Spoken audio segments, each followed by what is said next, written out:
Бүгін агрофирма 2300 гектарда шекер чөгендере 2000 гектарда орпа чәчүне төгәлләде. Бүгін механизаторлар 458 гектар мәйданда рапс чәчүле мәшгуль. Мен инде уже 13 ел шимна тракторда, комбайнда, бу ел погода авыррак килде. Шулай да ипи әйбәт булыр дип үмитләнәбез. Дым бар җирдә ипи булсын инде. Ипи булса күрергә була. Намус агрофирмасы мехотряд ысулы белән эшли. Кырышларына күрше тирә районнардан да эшчеләр җәлеп ителә. Быел мехотряд составында республиканың төрле районнарыннан 28 ир-егет эшләячәк. Хәзерге вакытта без арпага ашлама кертәбез. Ашламабыз кирәк күләмдә кайтарылып бетелде.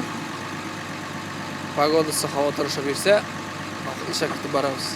Намус агрофирмасында энергия саклауга корылган чит ил техникасы эшли. Механизаторларны токландыру, техникаларга ягулык салу, агрегатларга техник хезмәт күрсәтү басуда ук башкарыла. Авыл хуҗалыгы өчен бүген иң җаваплы чор. Ни чәчсәң, шуны урырсың дигән халык мәкален истә тотып эшли егетләр. Май салкын һәм яңгырлы булгач, ел уңышлы булыр дип өметләнә механизаторлар.